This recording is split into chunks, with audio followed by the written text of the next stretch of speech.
Welcome to Hack Your Happiness. We tend to kind of play games with ourselves and say, oh, I'm fine. I'm just going to push through. I'm just going to do X. I'm just going to do Y. If you're doing that, that's a sign. Are you a teen or adult looking for more happiness in every day and ways to connect with people in your life? You've come to the right place. Hack Your Happiness is a podcast designed to bring you the behind the scenes of what brings iconic individuals happiness, plus their life hacks. I'm Mercedes. And I'm Anastasia. And we're the two teens behind Small Bits of Happiness. We're interviewing Olympic athletes, entrepreneurs, celebrities, and more. Throughout all of our episodes, you'll find great conversations, hacks that you can take away and try in your life, inspiration, as well as unique and surprising insights. Today, we're talking with Jen Fisher. This might be a bit of a long intro, but Jen and her accomplishments are truly phenomenal. And we think that every aspect of her bio needs to be shared. Jen Fisher is a leading voice on the intersection of work, well-being, and purpose. Her mission is to help leaders move from the legacy mindset, which is that well-being is solely the responsibility of the individual, to the forward-thinking idea of human sustainability, focusing on how organizations create value for people as human beings. This leaves them with greater health and well-being, stronger skills and employability, good jobs, opportunities for advancements, more equity, and heightened feelings of belonging and purpose. She's the co-author of the best-selling and award-winning book, Work Better Together, How to Cultivate Strong Relationships and Maximize and Boost Well-Being and Boost Bottom Lines, the Human Sustainability Editor at Large for Thrive Global, and host of the WorkWell podcast series. As the first Chief Wellbeing Officer for a professional services organization, Jen built and led the creation and execution of a pioneering holistic and inclusive strategy that has received recognition from leading business media brands and associations.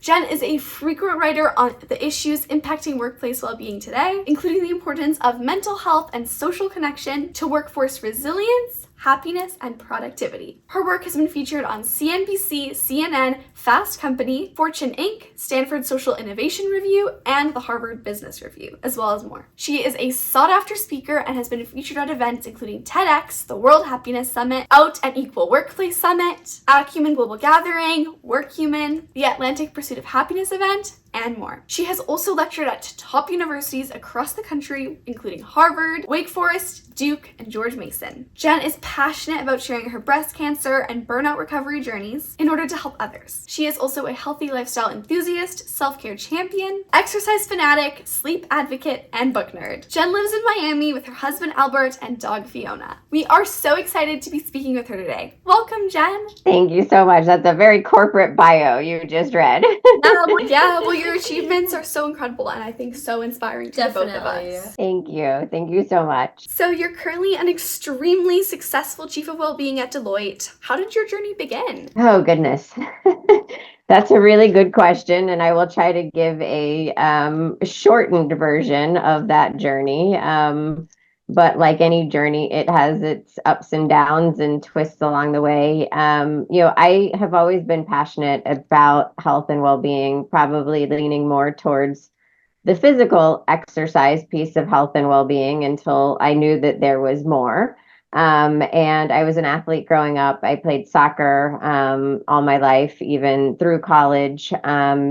But when I got to college, I really didn't know what I wanted to be or what I wanted to study. I thought that I wanted to go into exercise physiology and, open a gym or be a personal trainer. And my parents weren't too thrilled with that. I don't know why, honestly. And so I said, okay, well, I don't know what I want to do. My father was an accountant. And so I decided I would go into accounting, and that lasted about a year and a half. And I said, there's no way I'm doing this for the rest of my life. Nothing wrong with accounting, because obviously I work with a bunch of accountants and consultants now, but I just wasn't cut out for it. And so I switched my major to business management and marketing, and I continued to pursue a minor in exercise physiology because that's really where my passion was.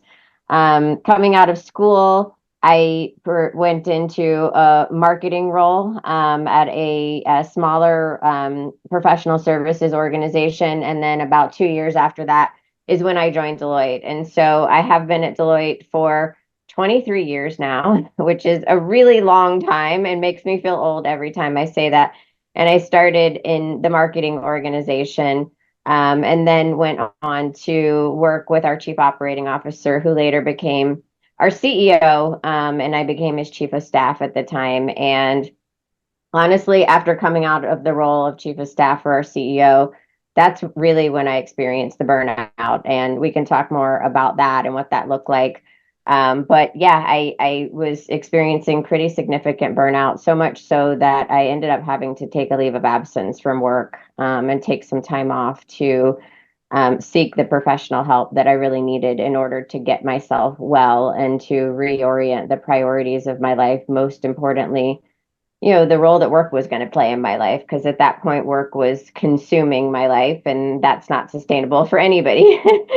And so after doing that, I came back to work and I told my leader and mentor, who remains a wonderful friend of mine today, that I thought that I wanted to resign from the organization because I really wanted to focus on helping others, primarily not get where I got, to recognize that, you can have a meaningful career as part of a meaningful life and not let that career overtake your life. That shouldn't be the price we pay for success. Ariana Huffington says burnout's not the price we pay for success, and she's absolutely right. And it was that leader and mentor who said to me, "You're not leaving, you're not going anywhere, because if you need this, there's a lot of other people that need it too." And so she kind of sent me down the path of really putting together what a business case for well-being at Deloitte would look like. And so I did that, and I really was very lucky, I think, because I got incredible support from our leadership, from our head of HR, and from our CEO at the time, Kathy Engelbert, who many of you may or may not know, but she's the commissioner of the WNBA now. So that's pretty cool to see. And just an incredible woman who was very supportive, and really embodied what it meant to live a life of well-being in my eyes and in so many others. And so she was incredibly supportive. And that's kind of the short version of the journey. Like I said, there's lots of ups and downs and twists and turns in that, but I'm sure we'll get into some of those details.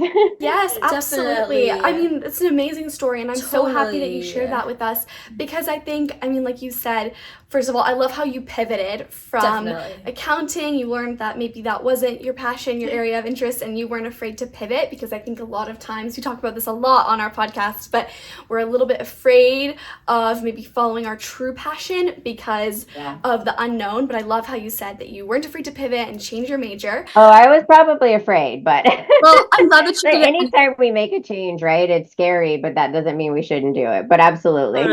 Totally. I love how you did it anyways. But I also want to say I love how you are sharing your story of how you burned out and how others can not get to that same point, as you said, because I think as teenagers, we haven't fully entered the workforce yet. And a lot of us are still, in school, high school, and just learning what we're interested in, learning what we like to occupy our time with, the type of person we are, and the type of people we like to spend our time with. But I think that we really are at a key time in our life where we can learn how to manage, school, which will later become kind of like the work area of our life. And then going to school is like having a full-time job. For sure. And then also have time for physical activity and self-care. And so I think that I'm so excited to speak to you today and find out more of your tips, which we'll get into later, about how teenagers and their families can help them establish those habits of balance early on. Exactly. And like you talked about in your journey, you went through a lot of ups and downs, and throughout this journey, what do you think your biggest challenge was, and how did you overcome it? Yeah, it's a great question. You mentioned in your intro of me that I'm a breast cancer survivor, and so I think most people would probably expect me to say that, but and I talk a little bit about this in my recent TEDx talk that I did in May of 2023.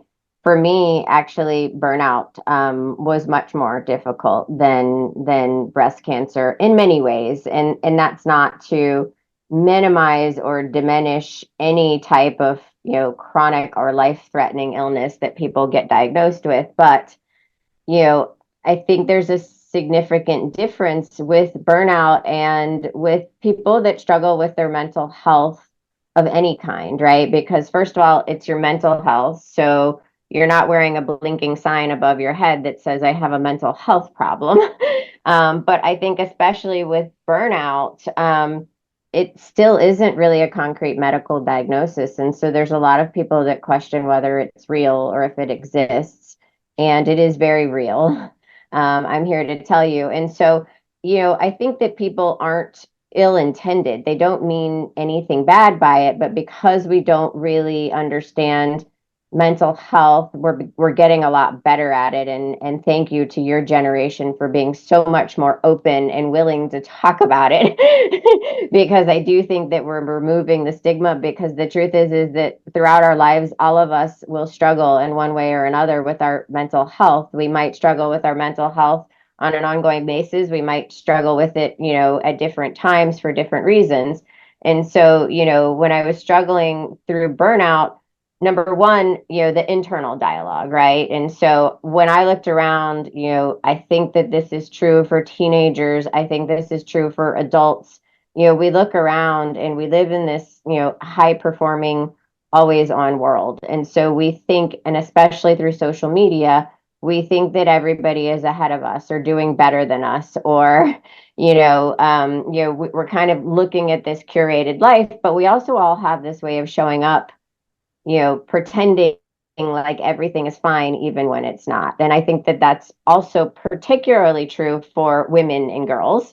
And so for me, I looked around and I didn't see anyone else struggling. And so I processed it as personal failure. I processed it as, maybe I'm not good enough. Maybe I'm not smart enough. Maybe I really don't belong here.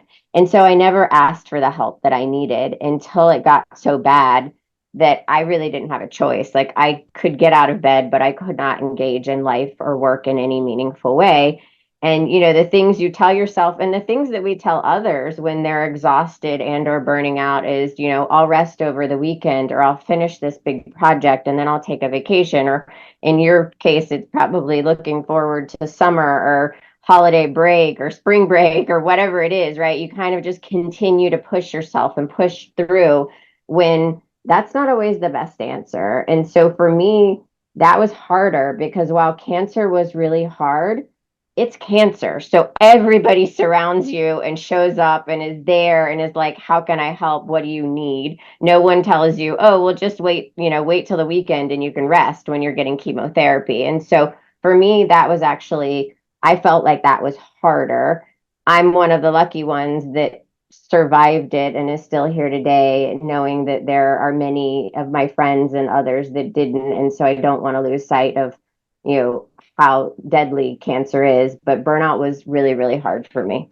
When you have cancer, right, a lot of people surround you because, they want the best for you, but burnout often isn't even known as something that is so hurtful towards others. And I think social media, though it has so many amazing and positive people on there, it sometimes can become hard because all those amazing and positive people also seem like they have so much figured out, and you're there and you're not really sure what you're doing with your life, and you're still trying to figure everything out, and maybe you're at school and you just feel really tired, and it becomes really hard because you're surrounded by people who seem like everything's lined up, they're constantly energized to keep going, but you're not. And so it makes you kind of feel like an outlier, and I love how you share that, because that is so true. And I also think that we talk a lot about like physical health, and of course, like you said, we are getting a lot better at acknowledging mental health and the importance of taking breaks and taking care of our own self. But I think that, as you said, when you are physically sick and like you have a diagnosis and the doctor says like you need this type of medication or this sort of treatment, people like know about that more and they know how to react a little bit more. Right.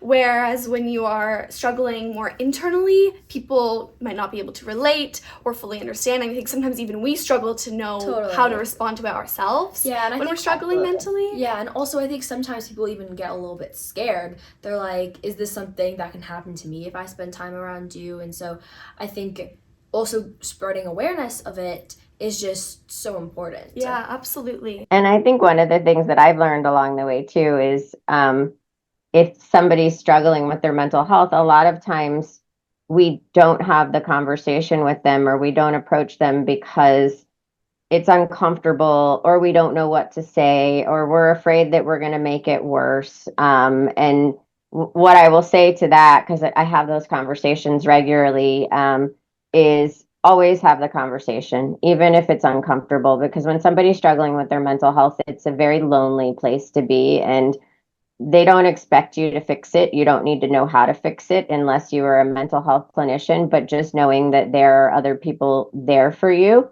willing to sit next to you, sit beside you, hold your hand, help you find help if that's what you need.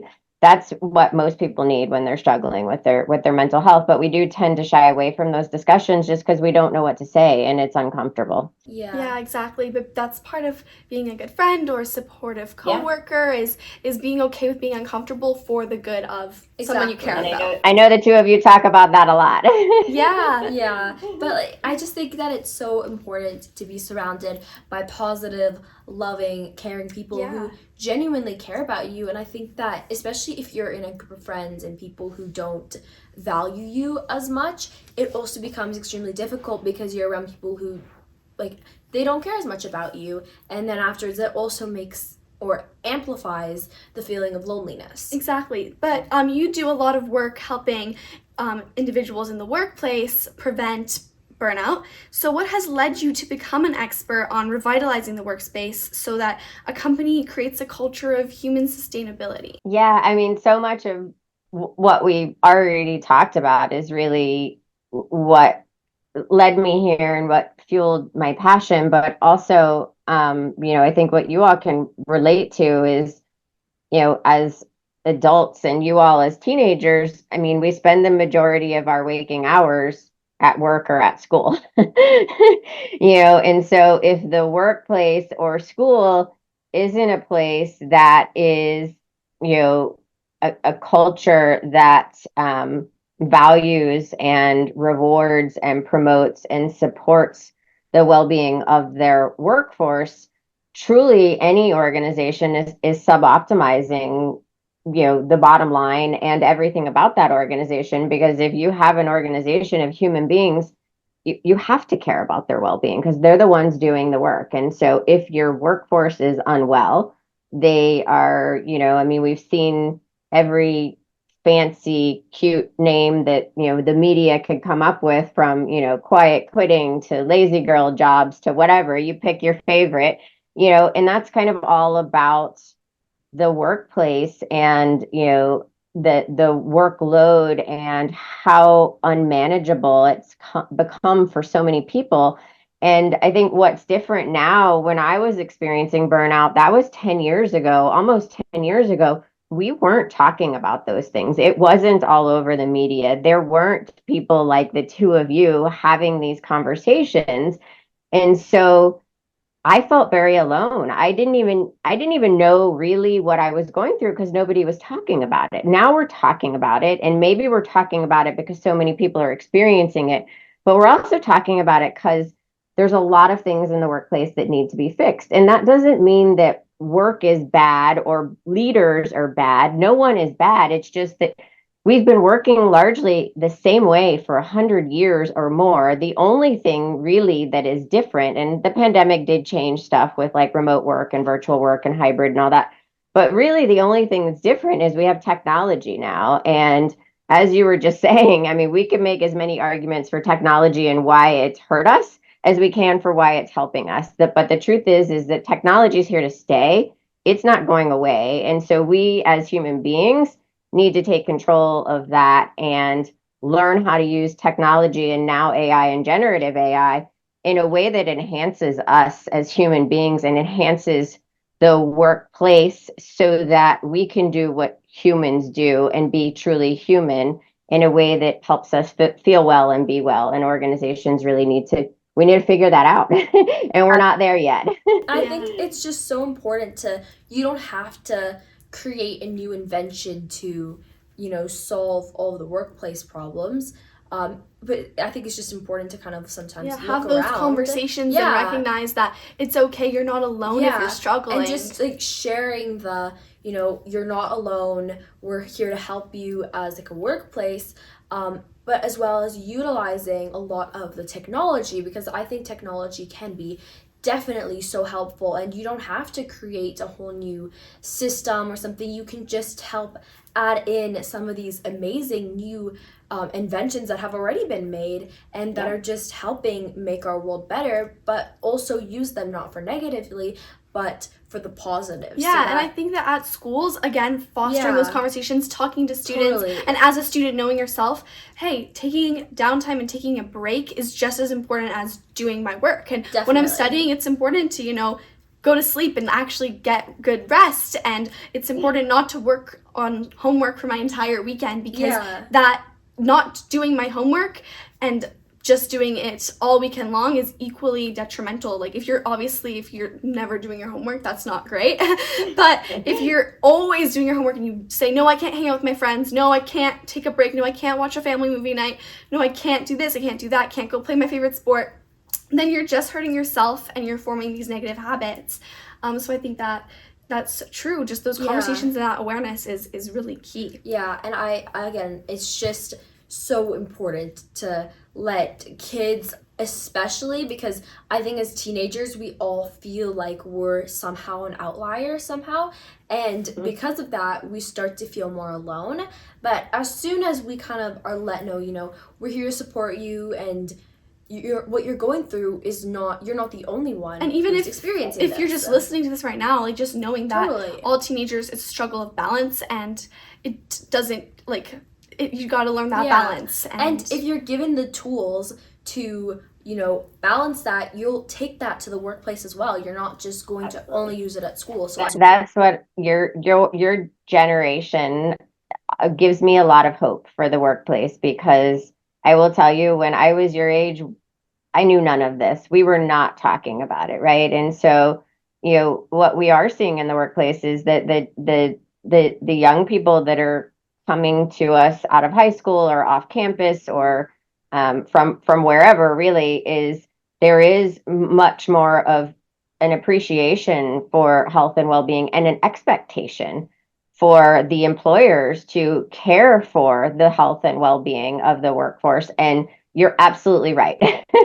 There is nothing wrong about that. You're 100% right. Thank you. Yeah, and so teens are often really overlooked when it comes to burnout. Like going to school can be considered similarly with working a job. And on top of that, teens have a lot of extracurriculars, sports. Sometimes they have a job still, and yet they still want to maintain a social life. And good marks. Exactly. And then they have to go home and study and for tests, and then they have homework to do. So what are your tips for teens to avoid burnout but still be able to do the things that they love? Yeah, I mean, it's a really great question. And I think that, first of all, recognizing that you probably can do it all, but you can't do it all at the same time. And so you have to, I think, really figure out what is manageable for you. And sometimes, the thing about boundaries, there's a lot of things that make boundaries really hard. But one of the things about boundaries is, you have to say no to certain things so you can say yes to yourself, right? And so you can give yourself that time and space. And so I think it's, it requires a lot of self-awareness, but it also requires a lot of courage, to be able to say no to something that you really actually want to do. You just can't do it right now. And that sucks. That's hard. That's hard as an adult, not even as a teenager, So but just the knowing that it's the right thing for you. I also think having a group of friends and a supportive community that is like-minded and is going to say, hey, yeah, no, Mercedes, I totally get it. I get why you can't do this thing, and it's going to support you in your decisions. And just knowing also that, you're a teenager, you have a lot of life to live, right? Like, you don't have to cram it all in the next year or 2 years or 3 years. Like, there's a lot more coming. And just knowing that this is, it's cliche, it's a marathon, it's not a sprint, but there's a lot of time to do the things that you want to do. But if you're sick or you're tired or you're exhausted or you're burnt out, you're not going to be able to do those things. And so if you're not taking care of yourself, you're, like I said, with an organization, you're sub-optimizing your ability to do those things or to show up and be present in the way that you want to show up and be present so that you can get the most out of the experience, or that you can be fully present, or that you can enjoy it and be like, hey, that was a lot of fun. If you're exhausted and tired and cranky, you're not going to have fun, and nobody wants to be around you anyway. Exactly. And if you are, not taking any breaks because you want to be productive and you want to get everything done and you want to hang out with your friends and have top grades and, do all the sports at school, then you're not really being productive, because it's going to just lead to a burnout and a longer break, where that's going to slow you down more than taking little breaks here and there. And it's kind of the opposite of productivity, right? Is like pushing yourself so hard that exactly. And I think sometimes as teens we struggle with looking at the big picture, because as you said, we've only lived like a small portion of our lives, but looking at the big picture, saying, hey, how is this going to affect me a few years down the road, I think is key. And I absolutely love what you said about, just taking things slow. You can do everything, but you can't do it all right now. Exactly. And having a supportive community. If your friends don't understand the importance of you putting yourself first, maybe they're not the best of friends. They're not your people. And you just got to I think that's a big part of growing up, is finding the people who support you and who you enjoy spending time with, but you can maintain a good relationship without constantly giving your all to them. And it's just searching for that. Yeah, and I know that a lot of my friends as well, like and even myself, I feel the urge, like if I want to do or try something new, but it's not just one thing, there's lots of different multiple things to do, and then I'm starting to question, am I going to have time for all of this and socializing and grades? And I think it's just really important to especially ask that question, like, I can totally do this, but do I have the time, and will I be able to actually do this and still, have time for myself? And sometimes do it and get the benefit out of it, right? Because just because you're doing it doesn't mean that you're, if you're not fully engaged in it, you're not getting the benefit from it anyway. So it might be better to just do it at a later date when you do have more capacity. And if, your friends are having a hangout, but, you're really, really tired because there's been like an exam week, it's totally fine to say no, because you don't need to come to every single hangout. And at the end of the day, everyone has to make their own decisions. Totally. And if you really feel like you're gonna miss out, you can always, ask, hey, can we do another hangout in like 2 weeks? And I don't know, do something else, because then afterwards you're feeling more rested and you're still able to spend time with the people that you really care about. Exactly. So do you have any tips for how parents can help their kids or their teenagers learn to create a better balance and not burn out now or later on in the future? That's a little bit of a loaded question, but yes.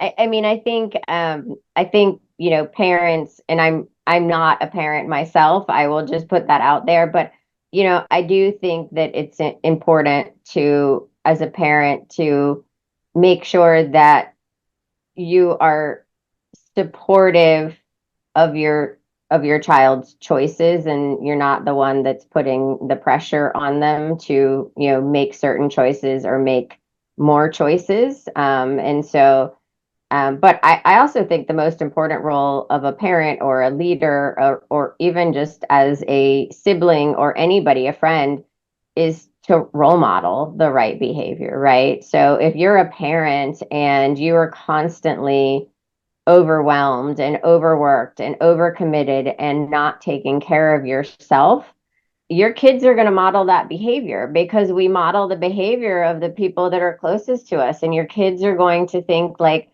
oh, well, I guess that's just the way it is, or I guess that's just the way it has to be in order to be successful, or to be like mom or dad. And we all look up to our parents in some way, shape, or form. And so I think the best thing a parent can do is model it. But I think the other thing is making sure that the parents aren't the ones putting the pressure on the kids, right? Because I don't know. I couldn't be a teenager right now. It seems so hard. Yeah, totally. Well, I think I absolutely love what you said about like teaching by example. Yeah, last week we were doing an episode on having a healthy, balanced diet and how to have a good, positive body image as a teenager, as well as if you're a parent listening to this podcast. how to help your child at a young age implement those positive body habits. And again, it's very much not talking negatively about your body, eating a balanced diet, not talking bad about certain food groups. And it's the same thing. Right. Your kids look up to you and they want to be like you in some sense.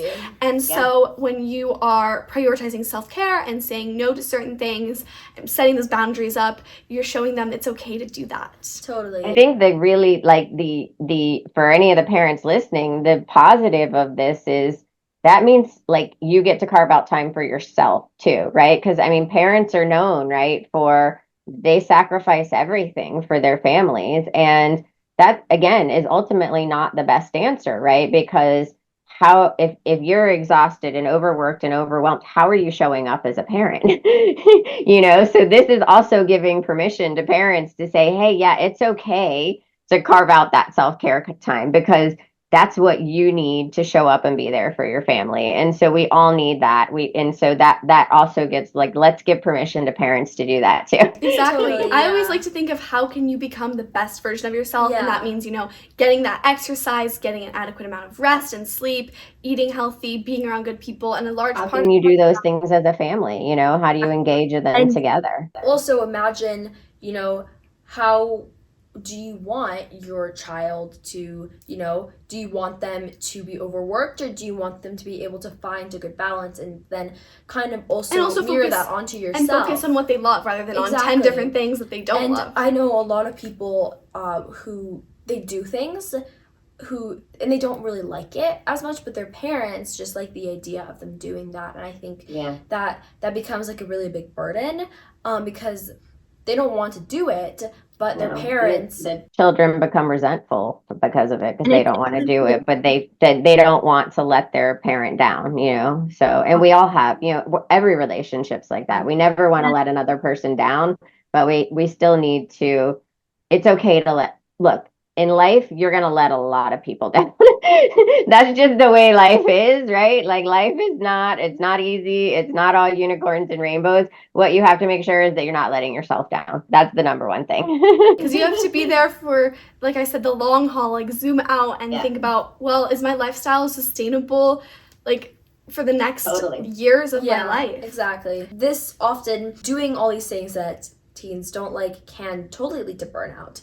But oftentimes, teens don't know how to identify it. So what are some symptoms of burnout, and how can teens identify it? Yeah, it's a great question. I mean, it's not just for teens, but I think the number one thing is we're all really bad at identifying when we're struggling, right? Because most of us, because we live in a society that, again, all the things that we've been talking about, we live in kind of this always on, high performing, always this perception of everybody's got it all together. And so seeing that, seeing in yourself that you're struggling, or that we tend to kind of play games with ourselves and say, oh, I'm fine. I'm just going to push through. I'm just going to do X. I'm just going to do Y. And so if you're doing that, that's a sign. But also, I would say things like, and this is for parents and siblings as well, the people that live, closest. For me, when I was going through burnout, my husband was the one to kind of constantly be pointing it out and questioning. Now, granted, not nobody, but most people don't listen to their spouse. No, I'm just kidding. But it's true. When your sister points something out to you, you're typically like, no, you don't know what you're talking about, right? So, but your loved ones will point it out. But I think it's things like your relationship with sleep. Like, has your sleep pattern changed? Is it really disrupted? Are your emotions all over the place? Like, are you very reactive? Like, are your emotions either really high or really low? Like, and you have a hard time kind of normally reacting and responding to things that like you would normally kind of be okay with, or they'd bother you a little bit, but now it's like the worst thing in the world, right? And so, like, for me, and then I think extra, like, feeling extra anxious, and anxious meaning like kind of anxious all the time, where it's getting in the way of you being able to like live your normal life. For me, my relationship with food changed. And so I was either really, really hungry or I didn't eat at all. And so, little changes like that. And I think the thing that's tricky and sneaky about burnout for all of us is it's not like one day you're not burnt out and the next day you are, right? Burnout is one of those things that does sneak up on you, and it's little things over time, like, oh, I didn't really sleep well last night. Well, all of us have nights where we don't sleep very well. Like, that's not abnormal, right? But then did you not sleep well like 6 nights in a row or weeks in a row, or have your sleep habits altogether completely changed? Or is it just totally disrupted sleep where you're up, and then you're asleep and then you're up, or you're exhausted during the day? So it's kind of this prolonged period of time where you're noticing things are very different. But burnout is tricky. It does sneak up on you, which is why a lot of, being very self-aware of yourself and your body and your needs and what that looks like and feels like for you is really important, because you'll be able to spot those things. But I also would say that, like I said, people that love you and care about you and that spend a lot of time with you will point it out, because they'll probably notice it before you will. Exactly. Listening to the people around you, because at the end of the day, if they're concerned about you, it's probably something they've picked up on, and it's for a reason. Totally, yeah. Yeah. And also, again, like having a moment thinking, hey, I haven't been feeling too well. Is it because I've been working really hard? Maybe I'm getting sick. Is there something that I should be, paying attention to, rather than just constantly that inner voice of, oh, I just got to get through this. I got to hit the deadline. I got to get to this vacation. And that's okay too. Like, there's going to be times in your life and school, like, where you are, heads down, focused. You have a lot going on. You have to give a little bit more, but just make sure that you're balancing that with rest and recovery after that period of time is over, right? And you're going to have those throughout your life, that there's just a lot going on, and you can get through them if you are balancing them with rest and recovery and a little bit of self-care along the way. Totally. I think that just having, like, because it all happens to us, like, exam week comes and we're all, studying really hard so that you can get a good mark and you can remember everything. But, I think it's also really important that maybe while you're studying, don't go to bed at 3 a.m. Or if you are, staying up a bit later, you can make yourself something nice to eat or drink while you're, just little luxuries on the way, so that, you're not fully just studying on and on and on. You get little breaks, you get little rewards, so that the process itself doesn't become, this horrible chore, so it becomes a little bit more enjoyable. And I think it's important too, because I do that all the time, when I do my work in the evenings when I'm tired. I love getting little different types of juices and then putting them together to make a little like special drink, and it just makes my day. And if I'm working on something that it's a little bit harder and I need to focus a bit more on, it just makes it a lot more enjoyable, and it makes it less like a chore. Those small bits of happiness. Totally, but just look for small things that you can do to add on and make it a little bit more enjoyable. Exactly. So we've talked a lot about, burnout in teenagers, and I'm wondering, does burnout in teenagers appear differently than burnout in adults might? It's a really good question. I mean, I'm not a clinician, and so I don't have that medical background. So what I would say, and I'll talk about my own experiences and just what I know. For me, the way that like burnout is often associated with other mental health conditions, and so I was diagnosed with depression and anxiety, and so you do exhibit kind of a lot of the same behaviors. But what I would say is that, for a parent, for a sibling, for a friend, for a teacher, for a leader, again, it's not our jobs to kind of diagnose or identify what those are, but being there for the person and helping them get to a support, to a clinician or to somebody that, can really identify what's going on. And so what I would say is, I don't know if it shows up differently in teens and adults, but what I would say to look out for is what we've already talked about, is are there kind of consistent, prolonged behavioral changes in somebody? And that may mean burnout. It may mean something else. And it's not up to us to figure, but I think that's kind of what you have to look at. Like, is somebody acting very different than their normal for a prolonged period of time, not for a day, not for 3 days, not during exam week, right? But something that's been going on for a while that just is not, that normal for that person, then that's time for you to sit with that person and say, hey, I think we need to talk to somebody and get you some help. Yeah, and Totally. I think that as teenagers, we can also look out for our friends. Like if you know a friend, Absolutely. I've known a few people and they have so many sports, family events, they're always on the go, and you're like, how is this person doing this? And still they're studying, it's 2 a.m, they're reviewing for the test the next day, and you're like, how are they doing this? If you notice that they're doing all of that, as well as that they're struggling, maybe they've been acting off, or they seem really emotional, and like they're withdrawing. Yeah, then maybe talk to them, say, hey, how are you going? How are you managing everything? Do you need some advice or some support? Just letting them know that you're there for them, I think, is key, obviously. I think, yeah, withdrawing is that. I'm glad you said that. I think that that's a really, really good sign that there's something going on, right? Because people tend to kind of go inside and not want to be around others, and that's a protective mechanism that we all have. If you're not consciously doing it, you're even pulling away from the support of people who care about you.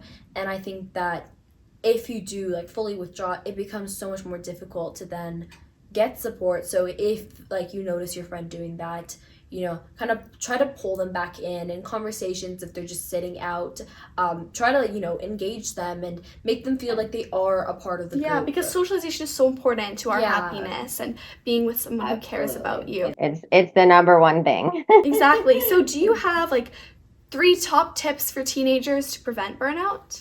Gosh, we've talked about so many of those. I would say number one tip for anyone, teenager or otherwise, is make sure you're getting enough sleep. And it's not just quality of sleep, but quantity of sleep. So make sure you're getting enough sleep and make sure you're getting good quality sleep. I know with teenagers, you guys are young.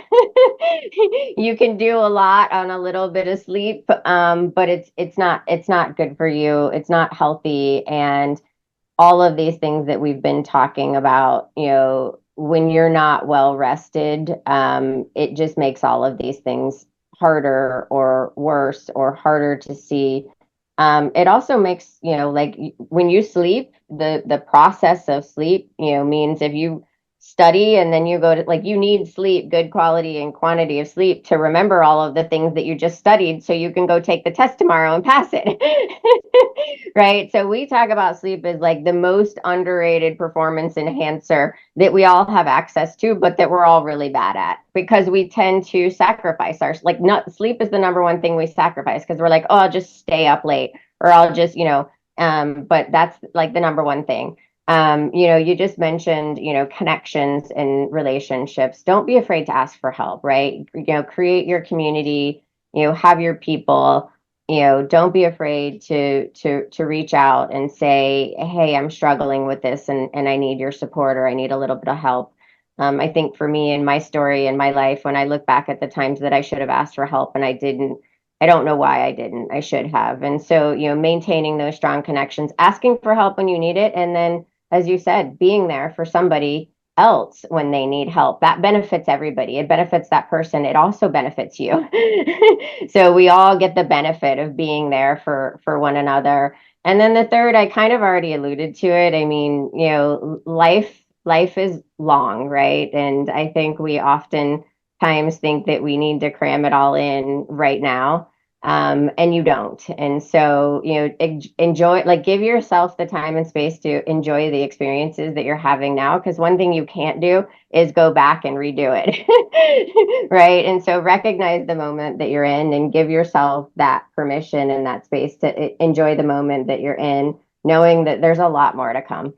Definitely. Yeah, totally. I think that what I love to do, because as a teenager, I want to make the most of, my time, because I know that, I have great friends and I want to spend time with them, and I want to make memorable memories that I can look back on and I can say, hey, I had a great time. Because I think totally you definitely need to balance social life as well as, studying, academics, extracurriculars.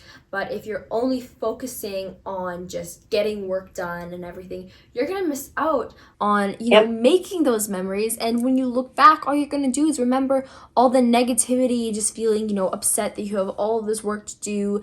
And that's not good to have. And I think that just kind of looking back and thinking, do I want, I want to have memories, and I want to have moments that I remember, and, trying to put in some effort to get those definitely goes a long way. Yeah. Enjoy it now, because once you start working, the work will always be there. Trust me, it's not going away. Yep. It just gets more, but exactly, Yeah. just living in the moment. So what do you do every day that brings you a small bit of happiness? What do I do every day? Well, I have a dog, a Jack Russell Terrier. She's 4 years old. Her name is Fiona. And so whether I want to or not, she makes me laugh every day because she's cute and funny and just doesn't really care what kind of mood I'm in or what I have going on. She's just herself, and she always does something that makes me laugh or smile. Also, I think just, getting outside, getting in nature. I live in Miami, and so the weather is beautiful most of the time, except for really hot summers. But getting outside, getting in nature, and movement is really important to me and is what helps really like elevate my mood. And so if it's just 5 minutes, that's a small bit. I just, like I get outside and just breathe some fresh air and then come back in and stare at my laptop for a few more hours. I love that. Totally, Just those yeah. little small breaks. I'm just going to backtrack for a moment. If you're a teenager and like that you're burnt out, maybe you've seen an expert on it, or you just really feel as though you're struggling, do you have one piece of advice for a teenager who isn't trying to prevent burnout? They've already noticed that they are burnt out? Yeah, I mean, obviously get the help that you need, right? And seek that out from a professional. And then I would say, as part of that process, like what was really helpful for me was, I mean, you got to do the work, right? So you have to kind of step back and say, okay, well, what got me here? What were the behaviors and things that I did that got me here? And for me, it was, people used to joke that I slept with my phone, with my iPhone, and I would laugh it off, but it was true. And so the way I was living my life was, I was working 18 or so, or doing whatever in my life that was work or work related 18 hours a day.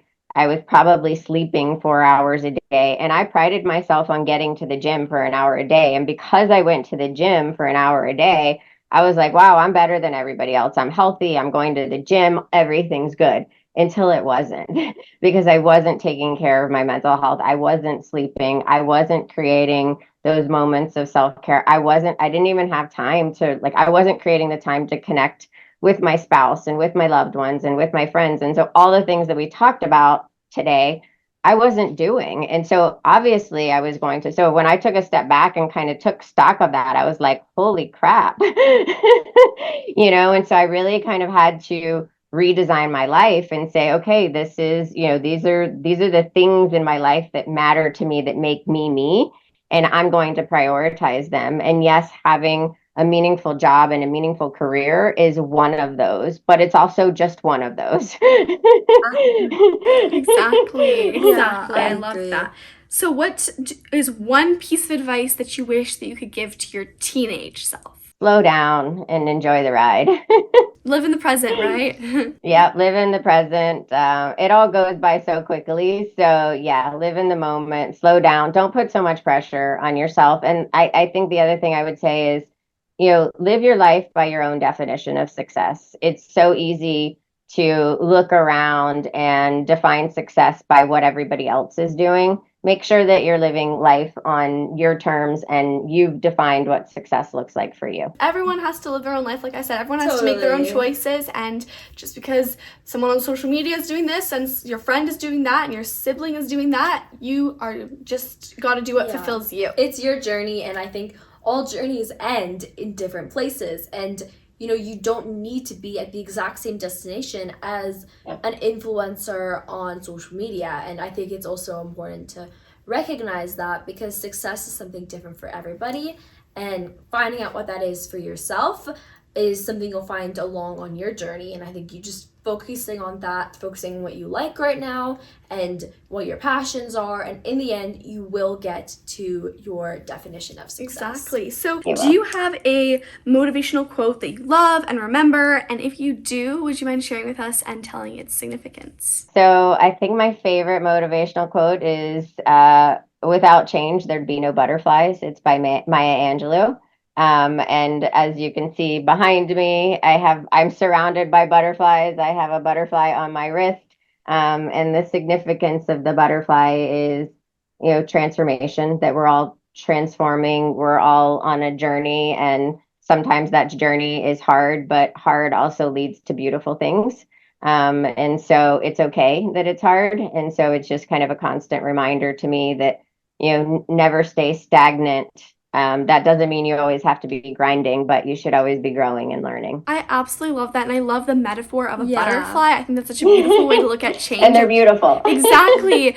And also there's so many different kinds of butterflies out in the world. Yeah. And that means there's so many different kinds of changes. And like we were just talking about, find what works best for you, what fulfills you, because at the end of the day, that's the only thing that's going to make you happy. Not fulfilling somebody else, but fulfilling yourself. So do you have anything exciting coming up that you would like to share with us?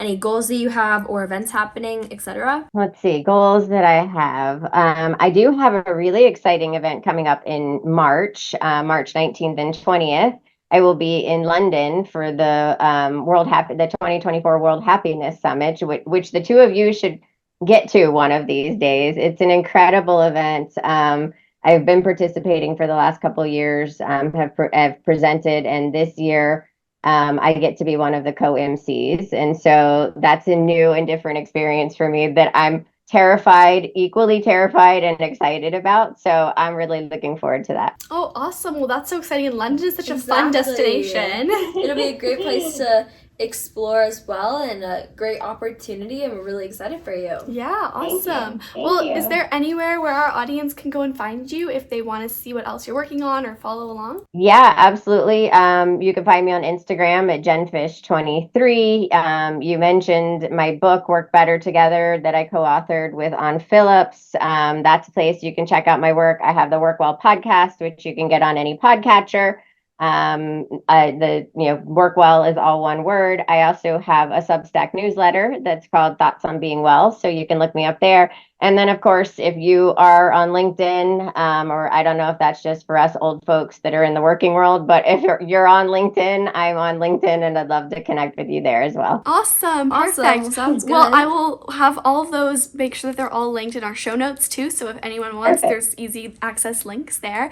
And I just want to say thank you so much for joining us. Of course. Thank you both. This was such a great conversation. Thank you so much for listening to this week's episode of Hack Your Happiness, and a massive thank you to Jen Fisher for joining us today and sharing her story of breast cancer as well as burnout, and how we as teenagers can establish those habits early on of preventing burnout and noticing it in ourselves or our peers, as well as how parents can support their children in ensuring that they build those positive habits, follow their passions, and don't burn out. So Anastasia, what is your biggest takeaway from Jen today? I think my biggest takeaway was on the importance of sleep. I think sleep is, and like Jen said, is so important. And if you study for a test, the way to kind of lock all those answers into your brain is by sleeping. And as teens, I've definitely been guilty of this before, but just running off little sleep and not having enough to actually being able to function well. And I think we've definitely all been guilty of it at one point, but the more sleep we get, the better friend we are, and we also become a better version of ourselves, and we prevent burnout. Exactly. I think that my biggest takeaway from Jen today would have to be when she said that you can do it all, but not all at once, because we can have it all. We can have good grades and have good relationships and participate in extracurriculars and fulfill ourselves, but we can't put so much pressure on ourselves that we're so overwhelmed and spread too thin that we're kind of dipping ourselves into all these different baskets but not fully giving our best selves. It's better to give your full effort to a few things over a longer period of time, rather than just give all of yourself to all these different things and not put any true effort into anything. If you enjoyed this week's episode of Hack Your Happiness, please leave us a 5-star review from wherever you're listening. It really helps us out and we really appreciate it. Also, be sure to join our happiness family and not miss the next Hack Your Happiness episode by following this podcast on whatever platform you're listening on. See you next time!